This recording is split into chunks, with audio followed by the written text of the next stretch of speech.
Hi friends, నా పేరు మైసూర్ యాదవ్. నిన్న తెలంగాణలో బీసీలకి చాలా అన్యాయం జరిగింది.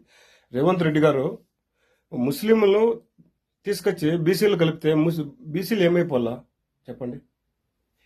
ఎందుకు వాళ్ళకి ఇప్పుడు మైనార్టీ అనే ఒక ఇది ఉంది. మైనార్టీ కింద మైనార్టీ వాళ్ళని తీసుకొచ్చి బీసీలు కలిపితే బీసీలు ఎంత అన్యాయం అయిపోతారు?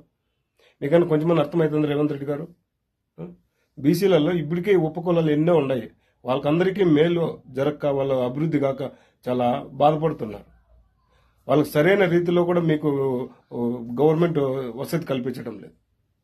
అలాంటప్పుడు నిజంగానే తెలంగాణలో ఉండే బీసీలకి మానవ మర్యాద లేదు. ఇలాంటి దొంగ పరిపాలన దొంగ వాళ్ళను మీరు ఓట్లేసి ఎన్నుకోవడము ఎందుకు? ఇట్లా దొంగ వాళ్ళకి మీరు ఓటు వేయడము. ఇప్పుడు 10% ఉన్న ముస్లింలను తీసుకొచ్చి బీసీలు కలిపితే అప్పుడు బీసీల పరిస్థితి ఏమవుతుంది? ఇప్పటికే జాస్తి ఉన్నారు బీసీలలో, ఎక్కువ ఉపకులాలు ఎక్కువ ఉన్నాయి. వాళ్ళకందరికీ కూడా సరైన రీతిలో వసతులు అల్లాడుతున్నారు. రాజకీయం కానీ, విద్య, వైద్యం దేని పట్ల కూడా చాలా వెనుకబడి ఉన్నారు. ప్రతి ఒక్క రాజకీయ నాయకుడికి, పార్టీకి బీసీల ఓట్లు కావాలి. బీసీ అభివృద్ధికి ఎవడు దోహదపడడు. రేవంత్ రెడ్డి గారు కొంచెమన్నా మాన మర్యాద తెచ్చుకొని ఈ చట్టాన్ని మీరు నిలిపివేయాలని మేము కోరుకుంటున్నాం. ఎందుకంటే ఆ తెలంగాణలో ఉండే బీసీ సంఘాలు ఏమైపోయినాయి చెప్పండి. రేవంత్ రెడ్డి మోచేతి నీళ్ళు తాగుతున్నారు. ఇప్పుడు ఏమన్నా మీరు బీసీ సంఘాలు తిరగబడండి. ఎందుకు కలుపుతారు వాళ్ళని? ఇప్పటికీ అల్లాడుతున్నారు జాబులు రాక యువత. జాబులు రాక యువత ఎంతో మంది.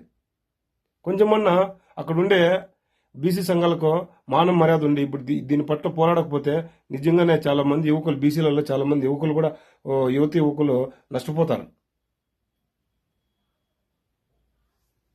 ఏంటండి ఇలా మీరు అనుకున్నట్లు ఎవరంటే వాళ్ళు బీసీలో కలిపేస్తే మళ్ళీ వాళ్ళ పరిస్థితి ఏమైపోతుందని కూడా ఆలోచన చేయాల.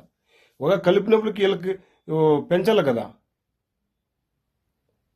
జాబ్ పరంగా, రాజకీయ పరంగా ప్రతి ఒక్కటి వీళ్ళకి పెంచాలి. కోటాలు, బీసీ కోటాలు ఎక్కువ పెంచాలి. అవి లేదు. కానీ మీకేం లేదు, మీకు రాజకీయంగా వాడుకుంటారు బీసీలు అంతే.